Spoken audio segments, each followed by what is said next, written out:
Banyakan orang yang sholat ketika mengucapkan kalimat itu di era kekinian, itu semua bacaannya tidak bersumber dalam jiwanya, cuman di lisan aja gitu. Coba tanyakan pada diri anda ketika sholat, masuk nggak bacaan itu ke hati anda? Dibaca nggak dengan sepenuh jiwa? Jangan-jangan cuma takbir Allahu Akbar tapi nggak nyampe ke jiwa. Beda kalau nyampe ke jiwa, Bu. Pak Abu Bakar tuh sampai gemetaran mengucapkan itu. Allahu Akbar, lisan berkata Allah Maha Besar, pikiran menerjemahkan Allah yang paling agung, hati mengatakan ya Allah aku mengucapkan Kau yang paling besar. Aku takut setiap hari mengucapkan Kau yang paling besar, tapi aku selalu merasa paling besar dibandingkan orang lain, sombong dengan orang lain, merasa angkuh, yang paling hebat dibandingkan yang lainnya, merasa yang paling tinggi. Sementara setiap hari aku katakan Kau yang paling besar. Lisan berkata Allah yang Maha Besar, tapi selesai sholat merasa yang paling bagus sholatnya, yang paling hebat dalam keilmuannya, yang paling tinggi status sosialnya. Katanya Allahu Akbar, tapi setiap hari merasa Akbar. Itu kalau benar-benar sholatnya demikian dalam jiwa, itu baru takbir sudah menangis, Pak. Ingat dosa. 7 golongan yang mereka dijamin oleh Allah bukan hanya masuk surga, tapi akan tenang saat dihisab. Saat orang lain kesulitan dan orang sudah gak peduli mau surga atau neraka, yang penting cepat dihisab. Di antara 7 itu, syabani yatahabba fillah, 2 orang yang saling mencintai karena Allah, bertemu karena Allah, berpisah karena Allah. Jadi beda antara saling mencintai saja dengan mencintai karena Allah. Kalau mencintai karena Allah, dia akan saling mengingatkan apa yang Allah sukai. Misal Anda punya kawan misalnya kan, Anda katakan, "Ukhti, ya saudariku, yuk malam tahajud yuk. Mudah-mudahan dengan tahajud kita bersama masuk surga lewat itu tahajud. Ukhti, ayo berhijab yuk, aku takut berpisah dengan kamu di surga. Ukhti, baca Quran yuk." Begitu Anda terbiasa demikian dan Anda mengingatkan, yuk kita jauhi maksiat, kita pertahankan ya. Kalau satu di antara kita wafat duluan, kita saling doakan ya.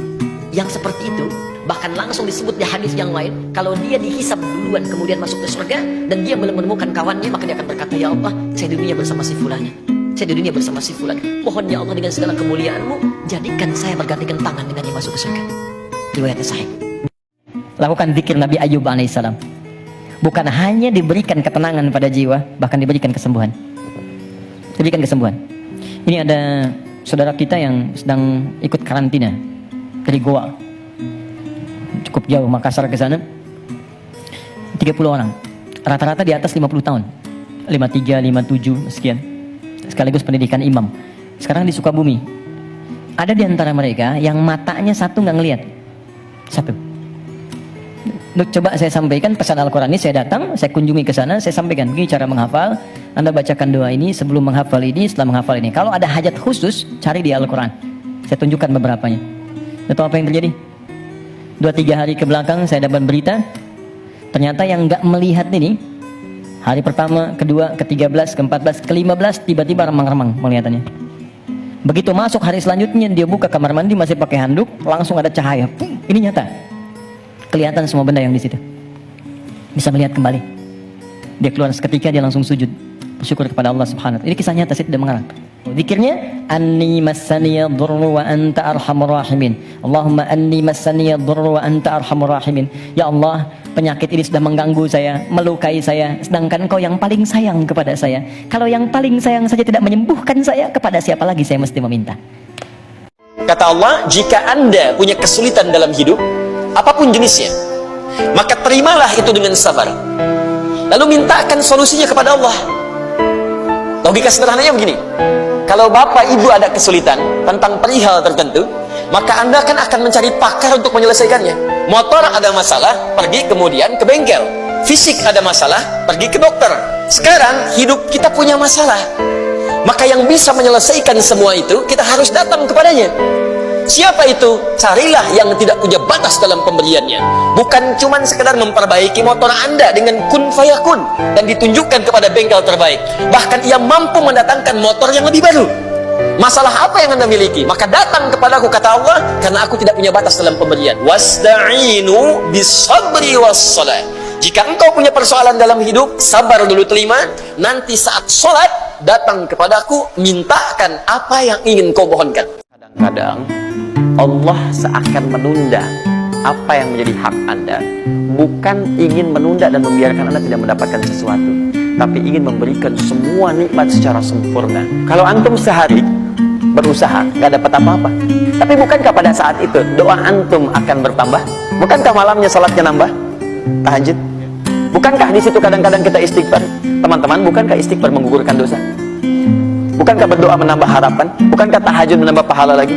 Kadang-kadang yang diinginkan oleh Allah pertama kali bukan dunia dulu. Ketika Allah mencintai seorang hamba, dia akan berikan pahala akhirat dulu. Karena dunia itu sifatnya sementara.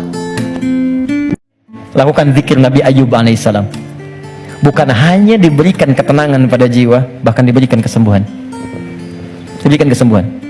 Ini ada saudara kita yang sedang ikut karantina dari Goa. Cukup jauh, Makassar ke sana.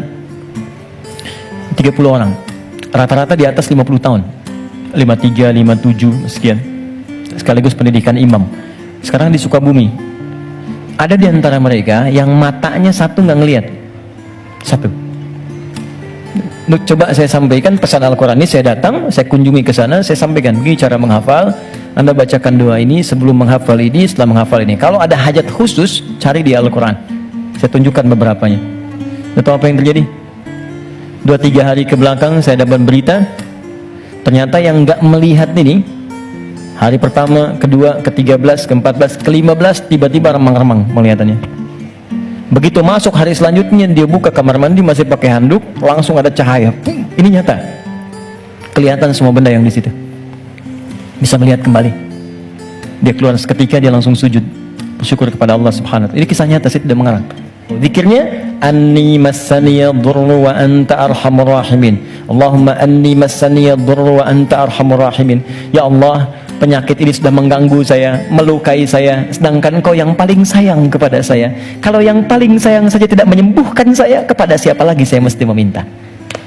7 golongan yang mereka dijamin oleh Allah bukan hanya masuk surga, tapi akan tenang saat dihisab. Saat orang lain kesulitan dan orang sudah gak peduli mau surga atau neraka, yang penting cepat dihisab.